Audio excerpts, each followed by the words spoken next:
Grandmama used to pray, oh Lord, please save them from the evil snares and all the dangers that entangle. Yea, though they walking through the valley of the shadows, just prepare and make them fit for every battle, because I know they bound to come, and I know they bound to fall, but in your bounty, Lord, preserve their beautiful. Right, we still surviving off of grandma's prayers, surrounded by the jungle and the lion's den. Tread light, cause these traps is inconspicuous. They hide right in plain sight, thinking we don't see them when they linger. Look right beneath the surface, then leave a trail of corpses. Crisis, prices, your life a disposable commodity. Like living in this fantasy, conditioned to believe that the system even cares whether selling CDs or walking or driving or reading. Look, they don't even need a reason. It's just you breathing and being black. When it's such a pretty fall, it don't seem like we falling at all, at all. It's just a GMO dream, where things are never really what they seem. Please cue the violins, tell them just to play me something pretty, cause this gritty city got me screaming bloody murder. City got me screaming.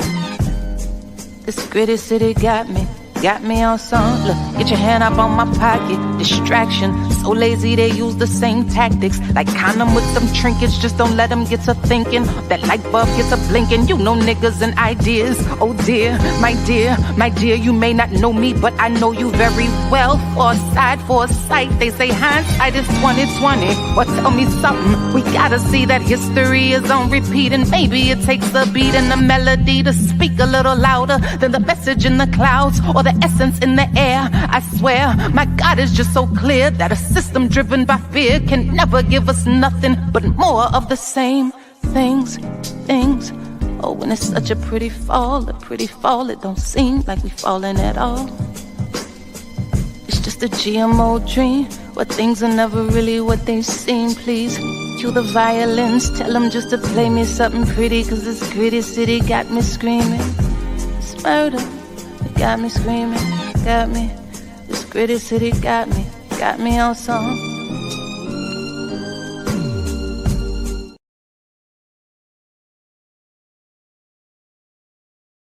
What's happening, good people? We are live and direct. It's RSTV. We're in the building. Black Power Media. If it's your first time stopping through, make sure you subscribe, like, and all that good stuff they say on YouTube.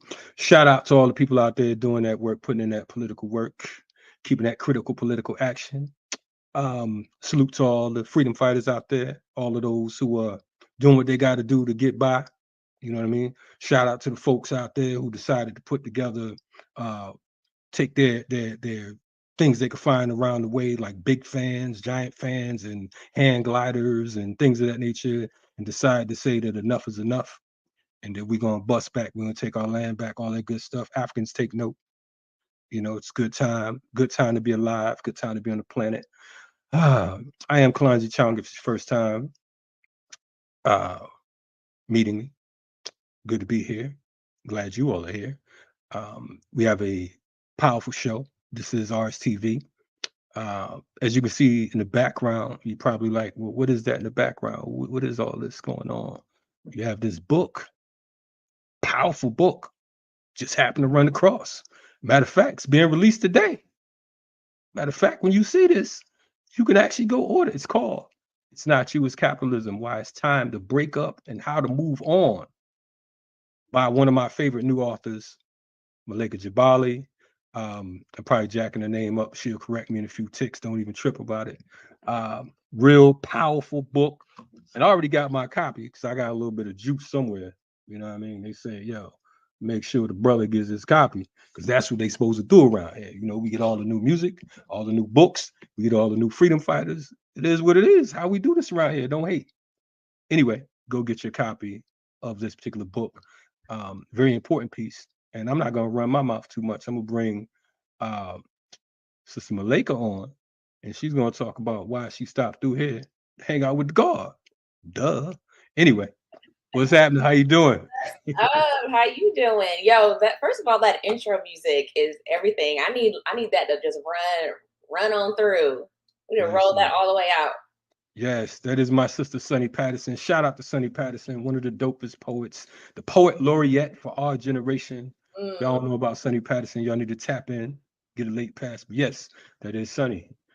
Good to see you here today. What's up? It's been too long. I feel like the last time we talked was maybe before the pandemic or something, or maybe it was during the pandemic because we were still doing virtual stuff. But Yeah, I think it might have been before the pandemic because I think I had on the ski mask instead of the other mask. So, you know, we're still doing the ski mask you way. was out here, mom, and what you was doing? Hey man, we was out here representing. You know, Hey, we making sure it was cold outside. that's right. Uh, nah, yeah, you came through Renegade Culture, and we definitely had a good time. Shout out to Renegade Culture. Shout out. R.I.P. Renegade Culture is still in the archives, but you know, It's it in the exists. spirit. It's in the spirit. It's in the spiritual world. For Hey, folks who are unfamiliar with you, please give us a bio because I learned a lot. Just I thought I knew already, but I ain't know either. I feel like I've lived so many different lives. I guess I probably have actually, but my name is Malaika Jabali, and I am the author of It's Not You, It's Capitalism, Why It's Time to Break Up and How to Move On. And as Brother Kalonji said, it's out today. Like, I hope y'all grab it. I did like a cute little audio version. As you can see, the background says Audible, so you're gonna be able to hear my voice throughout. And it's a really fun book. It's entertaining, but it's also about a very serious topic. I know we're going to get into that, but I'm a socialist. I arrived at my socialism in part through the environments that I grew up in. I grew up in outside of Atlanta, a part of the Malcolm X grassroots movement. I was a New African Scout as a little girl. If folks are familiar, it came from, it's like a derivative of the New African People's Organization, and we believed in our liberation and having our own land. So we wanted to have, these states that we were holding on in the South, in the Black Belt. So I grew up with that kind of environment, and then grew up in a Black liberation theology church, the Shrine of the Black Madonna, also in Atlanta. Decided to go on to law school. I thought I was going to do like something social justice-y, but through entertainment. Realized that it was not fun to do law because a part of the law is just a lot of transactional stuff and looking at a computer all day. I still look at a computer all day, which is the irony, but I still get to talk to people. I get to do something that I feel can challenge our institutional norms, challenge capitalism. It's hard to do that as a lawyer with abiding by laws that were not built by people who are really looking out for us, that was built by the elites. So yeah, I decided to start writing when I was in law school, started doing it freelancing, and then it became the senior news and politics editor at Essence Magazine. And so that's where I'm at now. And on the side, I was writing a book, which you're going to learn about. No doubt, no doubt. I mean, you see, I didn't realize all the black on black. You talking about MXGM, NAPO, you talking about Shrine of Black Madonna. Shout out to Dr. AK, you know what I'm saying? He's been on the platform several times. AK. Yeah, Watani and all the good people. All of them. But Tani Yeah. actually, he did my rites of passage when I Okay. turned 21. So Wow. he's the one who facilitated that. He actually gave my mama her name. Her name is Imani. Shout out to moms. Shout out to moms. Salute the moms. He did her rites of passage when she changed her name. Like I grew up in the movement. I'm a movement baby. Long story short. No doubt. That's all right. That's a great thing. And now you're writing for Essence. Matter of fact, speaking of Essence, go out and get the current copy. Hey. October edition. Malaika has a spread. You know what I mean? So that's the color purple one. But if you still can catch the previous issue, which should still be on newsstands, there's an excerpt of the book. So if you want to get a little teaser before you read the whole thing, so it's the September-October issue with Keke Palmer on the cover. We all love Keke. So yeah, that'll be nice. Always love Big Keke. No doubt. Yeah. No doubt. No, okay. So and how long have you been at Essence? Over 2 years. 2 years? Yeah. Okay. That was after Renegade piece. Yeah. Yeah. Okay. Now, another fun fact, being a movement baby, you're also the godchild of another brother who's been on this platform on occasion. Yep. And our main man, Charles Barron. Shout out to Charles Barron. Yep. You know what I'm saying? How did that come about? I mean, it's really family. So my mama and now council member Charles Barron for the New York City Council, they were classmates with Dr. John Henrik Clarke at Hunter College in New York City. And Charles has always been a very vocal and I would say a righteous brother. And my mom, she they were in a black kind of I guess black studies class together. So she was still arriving at her consciousness. And so people, I wish I could have her tell the story, but basically he kind of came to her defense because she was still learning things. And everybody was kind of like, sis, they kind of giving her some side eyes with some of the things that she was saying. But he, just stood up for her and also was educating at the same time. You got to meet people where they are. And so they stayed friends that long. And then eventually I got to know him and I moved to New York and joined an organization that he co-founded because I just don't feel like there are enough organizations. It's called Operation Power. I was the co-chair for several years, where I just don't feel like there's enough organizations where we're talking about changing institutions of power. Again, I grew up in the movement, so we would march and we would protest and we would, petition for certain things, but seeing the importance of state power, especially at the local level, was just mind blowing to me. And so he really kind of changed my life. He is probably the first person that really crystallized that capitalism is the problem. And this is back when I was an undergrad. And so he just, like, all the little pieces that I was getting, like the neurons were firing, he just like connected them. It was like, oh, so this is the real issue. Made it easy. Yeah, he just, connected everything and talked about it so plainly. So yeah, that's how we stay connected. And I was in the movement and involved in activism in New York City when I lived up there. So we just, Nah, that's real dope. Shout out to him and Sister Inez as well, because I know they've been consistent with that work. I want to you said a couple things I wanted to touch base on. One of the things you talked about, organizing around power and institution building, but also I think one of the important things as well with the organizations you named, to my knowledge, they also have culture. And I think that a lot of organizations these days shy away from African culture. You know what I'm saying? They kind of, because it's not fashionable. You know what I mean? It's not too cool to be African yet. They cool with being black, but when you talk about that culture, it's like a whole nother dynamic. How do you feel about that? Can you touch on that a little bit? Yeah, I mean, as I mentioned, so my mom, she adopted an African name, or she changed her name ceremonially. I grew up with my Swahili name, and in all the institutions that I've been in, that was critical for us, understanding that we were an African people. And I think that does a few things. I think, for one, it helps you kind of take a step back and actually look at America for what it is. Sure. And you're able to say, okay, the way that we've arrived here and the way that we have continued to be oppressed for all of these years is based on our power structures thinking of us as an other. And if you are so ingrained in Americanness, then I feel like your strategy turns more to inclusion. It turns more to, we need to diversify capitalism. We need to diversify the White House. We need to diversify all these institutions, instead of saying, oh no, it's built to benefit a certain group of people, a minority of people. And we might have Black faces and high places, but that doesn't mean that they're actually for us. Sure. So I think having that cultural value, one, again, just helps us be objective.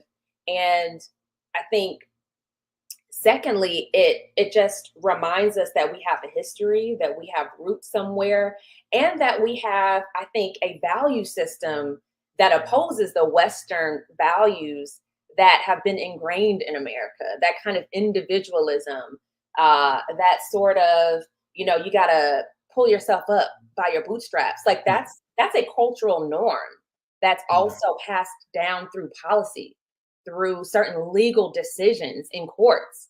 I remember not to get off track too much, but I remember being in class, one of my first law school classes. Amid that biography, I forgot to mention that I'm a trained lawyer. I worked in public policy for 7 years, writing laws for New York City before I transitioned into journalism. I mentioned law school, but yes, I practiced as a lawyer. And I remember one of the first classes I had, And it was kind of like a legal summer camp. So you took a couple classes before you started like real class because it was that difficult. So they wanted you to get used to some things. And I was just reading all these cases where it seemed like every Supreme Court decision was based on benefiting elites. So you talked about property law and kind of corporate law and torts. And for all these cases, you had like workers or like Indians, or I should say the indigenous, who were fighting back. And for some reason, it always aligned with what the elite defendants or plaintiffs wanted. And so I just like mentioned in class, I just went up to the professor. He might, I was like, oh, he might appreciate the fact that I'm a critical thinker. I'm not just reading and regurgitating. And I was like, it seems like so many of our early laws and the development of America was intended for elites to win in this country. It was like built on benefiting them and creating structures and precedents for them.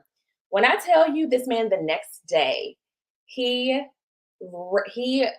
turned beet red as he was talking about it and addressed the entire class, maybe about 100 people, and was just like, I had a student come up to me talking about that critical race theory. Mind you, I didn't know nothing about CRT back then. I was a green law school student, but he looked at me, saw a Black person, saw a woman who was like thinking, and assumed that it was just this sort of like, just the antithesis of what you should do in law school. And it just assaulted his liberal values as a white privileged man.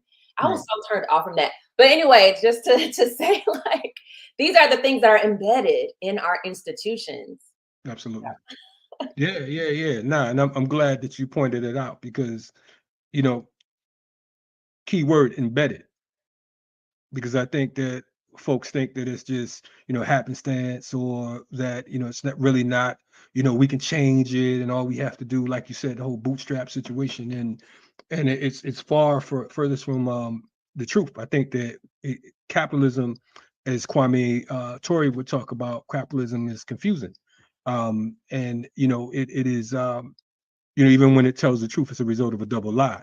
I think that we look at capitalism in some type of way that it can be reformed, and as we always talk about, you can't reform shit. It's going to be whatever, you know what I'm saying, whatever you do, call it what you like, manure, feces, is going to be the same old shit. Part of my language, but I'm just telling you what it is. Right. So one of the things, one quick thing before we hop into the book, you mentioned that your mother and Councilman Barron was in class with Dr. Clark. I'm taking it that you meant that they were students of his, not actual classmates. What do you mean? Were they classmates or students? Class, yeah. Oh, they were class. They were literally in the same class. As Dr. Clark? Yeah. Well, no. So they were students of Dr. Clark's. Okay, no, that's what I was trying to get to. Okay. Right. Yes, they not. Yeah. I was going to say, man. Not at that old. Yeah. Math.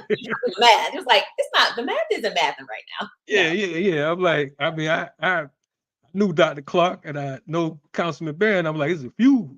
Right, some gaps there. No, they were students of his together. Yeah, okay. Now that's all good. Shout out to Hunter College. They had the Dr. Clarks and the Marimba Anis and folks like that, holding it down back in the day as well. So that's that. With that, the book, It's Not You, It's Capitalism. And it's time to break up. Why it's time to break up and how to move on. First off, I want to say that the book is dope. For one, when I got it, I mean, you don't get too many hard cover books. I'm like, oh, she coming in as an author. Listen, you know I mean, she like they serious about this thing. Right. So yeah, I'm loving it. It's a nice size. Off air, I said that to me, it's like capitalism for dummies. Yes. And that's not in a negative way. Even with myself teaching political education class, looking at it, it's just like, I mean, this is a book that I'm going to recommend. And I'm not recommending it because, oh yeah, Malaika's cool or whatever. If it was whack, I'd be like, look, this ain't it. You know what I mean? But it's definitely a dope piece. What inspired you, or what encouraged you to jump out on a limb and say that it's not you, it's capitalism? Well, there's a couple of origin stories. I'll start with the most recent to get at how it became kind of a relationship guide. So this is a breakup guide. You know, Black people, we love talking about, you know, gender wars and who should get the food, are you gonna get your man to play it, all that. We just love relationship guides. And I think people Yeah. love that in general. So I wanted to come up with a fun way at addressing a very serious problem. And for me, I was already naturally, I'm gonna be real, I was going through a breakup or two. So I was already naturally thinking about what toxic relationships look like and how we can feel gaslighted or how we can feel like we're just not enough. And so as I was writing it initially, I started this over 2 years ago. And as I was initially writing it, a couple of metaphors were popping up as I was writing it. So it was just like, okay, they've been telling it, giving us all these promises. Are we just going to dump them already? But I use a different word for already, the little MFers. There's some, you know, cuss word bombs in there every now and then. So this is It's for your nice. teenagers and you know, if you're afraid of showing it to the little kids. And so it was already, you know, sparking the wheels were turning to think about different relationship metaphors. And then I was at the airport in Detroit on a layover. I don't remember where I was going. I think a wedding. And so I was just walking around. I had some time. Normally, I ain't got no type of time at the airport because I'm always rushing somewhere. But I was just walking around, had a little sip of wine, and I was reading Twitter. And there was this brother who was in dire straits. He was tweeting about how he's just so overwhelmed with all of his jobs. Like he's got like 3 jobs or something like that, or 2 jobs. He's so burnt out and he's still not making enough money. And the comments were so disappointing and just so endemic of our warped values as a country, because people's response wasn't sympathy. It was like, you need to man up. Why don't you just get another job? I'm like, y'all want him to have 3 and 4 jobs? Like, you think it's him? So in my, like, out loud, I was looking at the tweet and I was like, it's not you, it's capitalism. You keep running ragged, but it's not your fault. It is literally the system that brought us here. So when I made, this was after a year of me already, you know, writing, over half of the book was done and I'd outlined everything.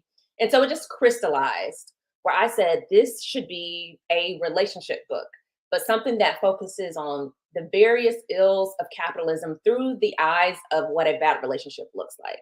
And then the initial origin story is, I just got to shout out my editor, Madeline Jones, because she approached me. I'd been, you know, writing for various outlets about the intersections of race and class, and we wanted this to center Black people and Latinos and women of various races. And so she approached me about writing a capitalism primer, really a socialism primer. But I felt like people are more familiar with capitalism, and even if they're not fully socialist yet, they at least can criticize capitalism. So let's start there. I'm just meeting people where they are. So she had the idea to do a primer, and we just and illustrated as well. And we decided to run with it. So I'm gonna show y'all some of the illustrations when we get a second. Yeah. Nah, they're I mean, beautiful pieces. So basically the title was Wine Infused. It It was was like, wine and pasta infused, and okay, it okay, looked at okay. Detroit magic, the most That energy. sound like some red wine. I It was don't know. white. I can't. I'm a white wine girl. That red will get you sleepy. Okay. I would have been asleep instead of thinking if I had asked for red. Okay. All right. So, nah, and we appreciate you, you know, breaking that down. White wine in Detroit at the airport. That's a Yeah, white story. that will help you. And yeah, to your point, I mean, I noticed a lot of it's definitely some humor in here. Uh, Particularly around one of the things I was looking at was the piece where you were talking about the text and how, you know, you have all this stuff in it, and there's this one point it'd be like, that has nothing to do with it. Oh, so that means you ain't coming. You know Yeah, what I'm saying? exactly. Yes. Yeah. Nah, but that was dope. I wanted to there was a piece in here that I saw in regards to I think you were comparing the economy of Like, how it was during the 1700s. yeah, plantation slavery to industrialization.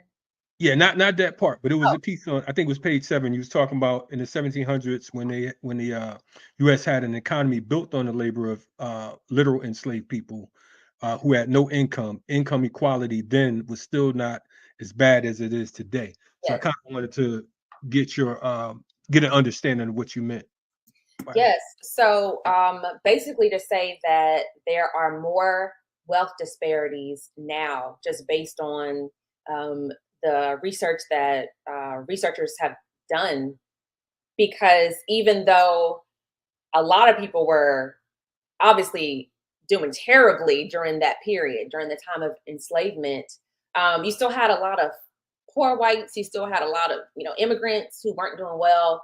Um, and so the wealth gap between who's doing well and kind of middle class and working class people has gotten even higher. And so this was not to say we should eliminate disparities by everybody being bad. It means that we need to find another system so that everybody can be lifted up. Because you either have a system like under slavery where some people are literally in shackles. And so, okay, sure, you don't have as much inequality because you don't have as many, multimillionaires and billionaires and things like that. So that was the origins of capitalism. It was rooted in our exploitation. But even today, in a modern system, even though we're not enslaved and we're not shackled, because there is so much extreme wealth, like an absurd amount of wealth at the top, that wealth gap is even higher. That inequality is even higher today than it was back then. So we have to find a way out, because there has not been a time when capitalism has actually been fair for everybody, despite the rhetoric. Right. I appreciate the clarity on that. I was kind of confused. I was like, we ain't have nothing. No, I'm joking. But no, I appreciate that. But to the other point, when we was talking about slavery in the U.S. and industrialization in Europe, I wanted to for the audience, I wanted you to tell us the difference between slavery in the U.S. and industrialization in Europe, and how they both relate to capitalism. Oh, I mean that is the essence of it.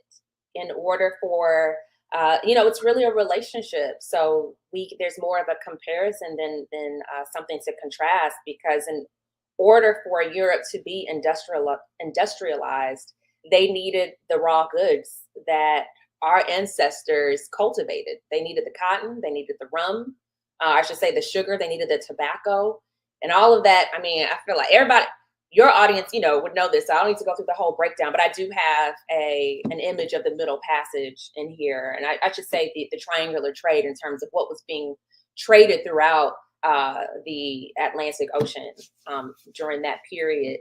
And so Europe would not really exist. And even Marx said that, the industrialization was built on slavery, which was built on the white supremacist notions that kept us enslaved. And so in terms of, I would say, just how they relate because that's how the system operated. They depended on each other. But then it also created these those are kind of the inputs, but then the outputs. So what does this kind of system create? And so for slavery, we would not have probably white supremacy if we did not have this.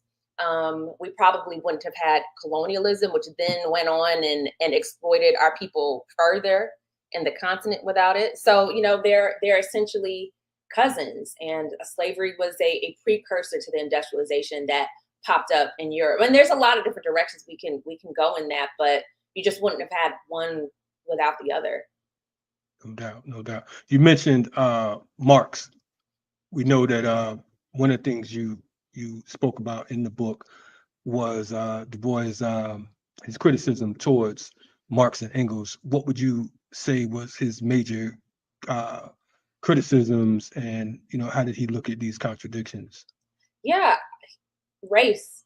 That's the main that's the main criticism. It was a blind spot, I would say, for the Communist Manifesto overall, but it was particularly, I think, of a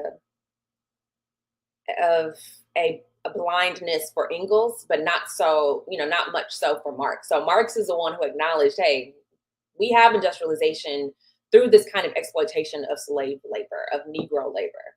But Engels, he just bypassed it altogether. He What was slaves? say Yeah. that again. He's like, what slaves? What Right. happens? Right. Yeah. I mean, and it was more so organizing white working class people, and so he worked for a paper. I think he was commissioned by the New York Tribune at the time. This was back in the 1800s. And so the New York Tribune put him, and I talk about it in the book, they put him on the map in the US. And so these ideas just start percolating through the US. But through that whitewashing, you end up minimizing what could be a really powerful ally. You got all these people who are also workers, and not in a euphemistic way, but in a theoretical way. They are working. They just happen to be working under extremely oppressive conditions and doing it for free. But if you can align with them, can you imagine how you could overturn the system? And so Du Bois was like, these are also workers. Black people are in the working class. And that was that is what was so beautiful about Black Reconstruction, is that he framed it within class and Marxist terms, but he recognized that so much of America, so much of the white proletariat, so much of white labor leadership did not conceive of Black people as workers, because many of them didn't even think we were human. They still thought we were, at the most, at best, second-class citizens, let alone people you could align with. So the circles Ingalls was in didn't even consider Black people as folks you can be a proletariat with to overthrow the bourgeoisie. Right. No, it's typical European. Typical. It's Scary. like, It took a while before you could see these like various spurts of racial solidarity. And I promise you, like, I was looking, I spent 2 years on the book, and I talked to experts, I talked to scholars. It's like, what are some prominent examples of where, the working class came together along race, specifically in the midst of anti-Blackness? And it was hard to find. I still want to find something because I'm trying to give people hope through this book. And I think that you still there? yep, I'm here. Just in life. Go ahead. So yeah, I think that kind of work is important, but I still needed to find examples, and it was hard. Right. No, I mean, hey, I was hoping you found something that I didn't. I found something. There are examples, but it's just took some digging. Yeah, it's kind of like, you speaking of workers' rights and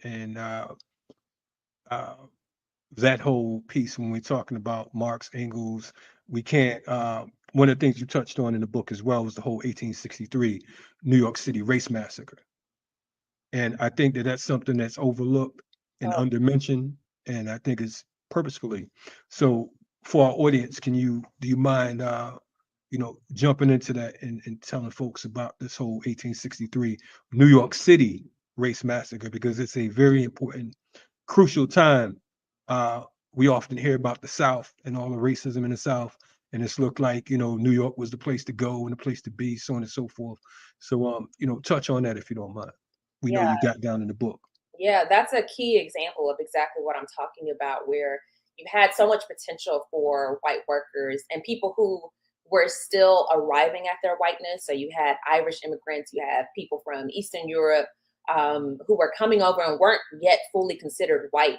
But this was a part of the codifying aspect of race, and how it is less about like genetic predispositions, and more so a project of race making. And this is one of those race making projects and it was so horrifying to read. So I went through newspaper archives to just get original sources and original stories of what was happening at this period. And essentially, there were protests against the Civil War. They were people all over the country, mostly non-Black people, because we could not officially be drafted because we weren't citizens. So we could not be drafted in the Army. So they were drafting folks from all over. And there were some working class white people who opposed the draft because in their mind, they were fighting a nigger war, but they used the hard ER. And so that is literally how they described it. They called so if people want to say it's not about race, it was so explicitly about race. Everybody knew it. Don't get no more racial than that, nigger war. Nigger war. So that was how Leslie Harris, a historian who actually used to be at Emory, my alma mater, that was the way that was through her research that she found out that this was a part of the thinking about the war. And so white people didn't want to be working to free us because they were busy in the factories, they were struggling too. But instead of saying, hey, these are people we need to align with, it was, this is going to be our competition. If black people get free, that means they're going to come up here and compete with us for labor. So this story in the book is what lays out the race and class conversation about how crucial it is, because it's been fraught for so long, and how do we overcome it? So anyway, through this race riot, massacre, people be calling everything a riot, a massacre, one of the examples that was so haunting, they went to a orphanage for colored children, was the name of it. So they knew it was colored, meaning black. It was black folks in there. And they burned the place down. Fortunately, for whatever reason, it wasn't occupied at the time. But if they saw a little kid, a little black kid in the vicinity, they would round up a mob to try and attack them. And so even though the kids got spared, I want to say dozens, if not at least 100 plus black men were lynched. It created so much terror in New York City that a lot of black people left. This was in the 1800s. So it was before we even had the Great Migration. And so a lot of black people left New York City because there was so much fear in the air. And it's so frightening that we still see a lot of that mentality today. Yeah, no, I mean, it's wild. And I can't help to think about, when you're talking about burning the orphanage, I'm thinking about, the whole hospital bombing right now. You know what I mean? So, when you talk about the pot calling the kettle black, this is our history. Yeah, it's just how it goes. This is what they do. Right. Displacement, all of that displacement, fear mongering. It's in the history. It's a tradition. Yeah, without a doubt. It is. And they're not looking at switching up. It's like, this is what it does. And we're talking about less than 200 years ago. So for folks who, get excited, we're talking about literally 160 years ago. Right. 160 years ago. It's like, what, 2023 right now? Right. 160 years ago, this is what was going on in New York. A few generations in the quote unquote liberal New York. No doubt. The book, like I said, is an awesome piece. You talk about everything from, what we mentioned, to healthcare. What would you say, like, for you, what was the, because I know from writing myself, it's hard to find a fun part. Yeah. Right? But what was the most interesting part for you? What part would you say you would be most proud of if you were to, point people to this particular piece? What would you say would be that particular moment when you was like, okay, this is a real part of this focus. This is one of the most important pieces to this puzzle. Mm-hmm. I had various moments, I think, throughout the book for that. I think what ties it all together is the fact that we had an idea for it to be illustrated. So I'm gonna just show that. So we had this idea for it to be illustrated, and so there's I'm gonna explain this one, but this is basically like structured as a Reddit forum or any kind of online bulletin board or forum. And so we were able to just come up with, so I had to, a part of the process, which was so difficult, but also rewarding and fun, was to say, how can we convey something that's really complicated or dense and do it in a straightforward or just be able to make it very visual. And so what I had done, and that's just one example, but what I had done was look at all the different rhetoric and propaganda against communism in the United States and where it came from, and how that's a part of the narrative in America, where being communist means that you're really not even American. And so America has been tied to freedom for so long that everyday people associate America with democracy and freedom. So it's not just coming from the elites. Everyday people think that. So I went through about a decade or so of federal comments. So the federal government, they have regulations where they put up comments from people who they want to respond to a law that's coming out, a regulation that's coming out.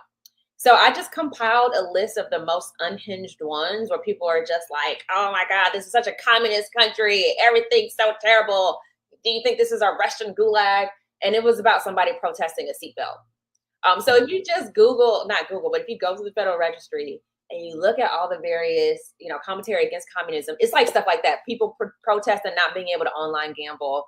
Someone protesting having to wear a helmet. Just the silliest things. So I think overall, that's communism. Yeah, that's communism. Oh, that's communism. Yeah, oh, wow. Yeah, any kind of inconvenience is communism. Oh, okay. So what do we call, like for us? What do we call chattel slavery? What do you mean? What do we call child slavery? No, I'm just saying if they call that communism, what do we call chattel slavery? American. Oh, okay. All right. No doubt. I was getting confused. I'm like, is that democracy or what are we dealing with? Yeah. That's exactly where that's the natural order of things. That's where things are supposed to be. No doubt. The illustrations overall, I tie it in like a Drake song in it. There's a lot to say about Drake. So what is I saw the Drake thing, and I also saw that you would be freeing Beyonce if That's the one person I would save in the class. I ain't even gonna make no comment on that because I don't want the beehive coming at me. I might be the vice president, so. Oh man, I'm gonna skip over that question. The next question on that. Now, and who is the illustrator? Her next. So I should have mentioned that from the very beginning. Slipping. I need that check, publicist. Go ahead. Kayla E. She did the illustration and the design. So there's a lot of design elements in there as well. No doubt. Yeah, it's definitely, and I think that's one of the beautiful parts about it. Just having the visuals to go along with it. I don't know if you all can see this, but right. The little vampires, the student loan vampires, and vampires, and they're designed as Tinder profiles. And so the theme one of the themes throughout the book is, why are we swiping right on this? Right ideologically, but also, when you swipe right on a dating app, that means that you approve of this. So the vampires are depicted as different Tinder profiles with all the various ways the financial services industry exploits us and sucks our blood. Okay. Well, I just learned something new. I never went on Tinder. I have no intention on being on Tinder. But anyway, okay. Yeah. Swiping left is how you reject somebody, and so we've been swiping left on leftism for too long. Word. Now, the Democratic Party, because I know you mentioned the Democratic Party in here, and going back to slavery and to when we talk about the whole race massacres and all that, the Democratic Party wasn't the same Democratic Party of today, or was it? Well, that's actually an interesting question. It's a little bit of both. I mean, the Republican Party initially was a party of abolitionists. I spent some time, and I don't talk about this in this particular aspect in the book, but it was born in Wisconsin, which was a big mainstay for progressive politics, and class-wise, at least, not on race. They were not forward on race at all, but class-wise, a lot of our socialist ideas came out of Wisconsin and domestically. And so the Republican Party was started there basically with a group of people who freed or helped free a Black man who was being imprisoned. I think he was formerly enslaved. And so the Democratic Party eventually, that was the party of the slave master. And then it got confusing because I'm in the South. And so then you had Dixiecrats, which, Malcolm talked about a lot. So there was a political realignment where, Black people ended up joining the party. And so, white people were confused, like, are we Democrats or what are we? So then, in the 60s, you kind of had that shift. But fundamentally, they have both been capitalist parties where they have used us essentially for whatever little games they want to play. So even with the Reconstruction era, when we could have gotten a little something after slavery, they negotiated, the Democratic Party and Republican Party negotiated. I want to say it was through the I don't get into this in the book, but I'm just dropping this. I think it wasn't the Taft-Hartley Act, but it was a specific act where, the two elite parties in this country decided Black people could be disposable. And so we're going to let our federal troops leave the South and you guys will, get your president.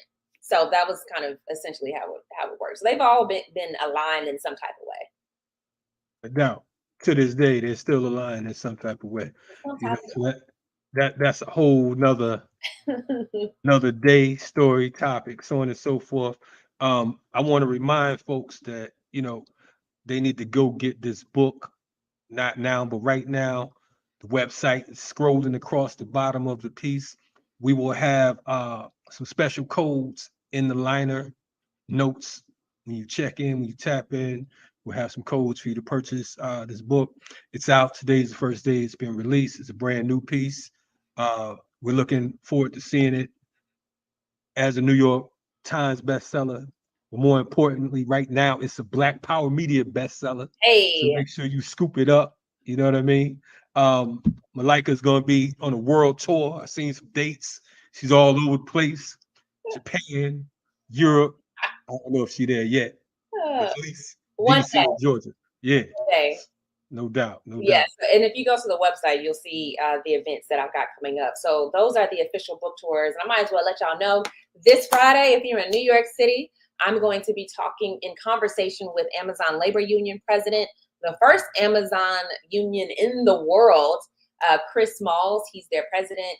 So I've been acquainted with the brother for a little minute through my reporting. He's going to be my conversation partner in Brooklyn, October 27th. I want to say at 6 p.m. But go to the website. You're going to find out for sure in Brooklyn. And then I've got your brother, Kamal Franklin, who will be joining me. It's the place to be. The following Decatur comes straight to the deck. We're going to be at the Decatur Public Library, the DeKalb Public Library, but it's the one in Decatur, the main library.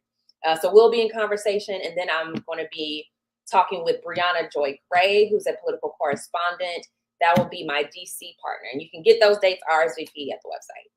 No doubt, no doubt. I appreciate you coming on. I mean, where else could you have been besides the blackest show on the planet right now, RSTV? Where else? I mean, I don't know. Now, you originally from Decatur or what? From Stone Mountain. Okay. I was wondering why in the hell you was doing it in Decatur, but Stone Mountain's close, so I understand now. Okay, all right. So you straight out of Clan Mountain. Well, go ahead. What's wrong with Decatur? But second of all, ain't no problems with Decatur. Just the police. That's all. What's wrong with the East Side? Well, just police. I'm cool with the East Side. I ain't set tripping. But go ahead. But that's the central library for DeKalb County it happens to be in the city of Decatur, and it's technically at Georgia Center for the book. So we're partnering with a woman-owned bookstore that's going to be selling the book. It'll be available on site out there, and that bookstore also happens to be in Decatur. Is that on a Saturday? It's a Thursday, November 2nd. Okay. Word. You can come through. Okay, I'll come through. I know you're not on Tinder or nothing, but I don't know. Listen, we'll be there. Anyway, appreciate you falling through. Like I said, any words or suggestions you want to give the good people out there? Yeah, I think overall, if you are looking for something to reinforce what you are already feeling about the system, if you want some reminders, I think this is a great book. If you want a stocking stuffer to give some colleagues or friends and family who you think could be convinced, I really do feel like we're at a crossroads in this country where there was a strong left movement recently where people are thinking about alternatives to capitalism, but they have been, I think, sidelined by a lot of distracting conversations online and people getting sucked in to a lot of wars between different people in the working class across gender, across race. And I feel like this is a unifying kind of book, a text, a primer, to get people to get off the ledge a little bit and figure out where we can work together, because it's not going to change if we are not finding those intersections and those connections. And it's real crucial because the engine's going to keep on turning, and we are going to get crushed by it if we don't find solutions. And so I feel like this is a hopeful book. It should make you angry, but it should also make you hopeful. So yeah, it's a good stocking stuffer. So, get it for you and your friends. I mean, I don't know what kind of stocking you're going to have, because like I said, it's a hard cover. You know what I mean? But it's also a good weapon you can find in warrior class, just in case you don't know. Shout out to my crew over there. But yeah, definitely we appreciate it and congratulations. And thank you for doing this because, like I said, this is one of those books that definitely your high schooler, your college students, your Negro friends that keep making excuses as to why, you know what I'm saying, they got to have Balenciaga and all that type of shit. You know what I mean? This right here will keep it in check. So yeah, definitely, Malaika, we will see you on the road real soon. And you know, for the folks out there in Black Power Media land, keep on checking us out. Keep on rocking with us. We have a whole lot coming forward. This is the start of one of many book. It's a new book series. Actually, it's starting on RSTV.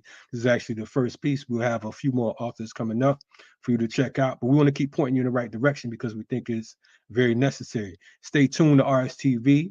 We will be back at you soon. We have some dynamite guests coming up. If, like I said, if you haven't been here before, make sure you check out the archives. We have some real strong, hardcore interviews right here. Black Power Media. We're growing, and we're gone. Stay safe. Black Power Media. We out.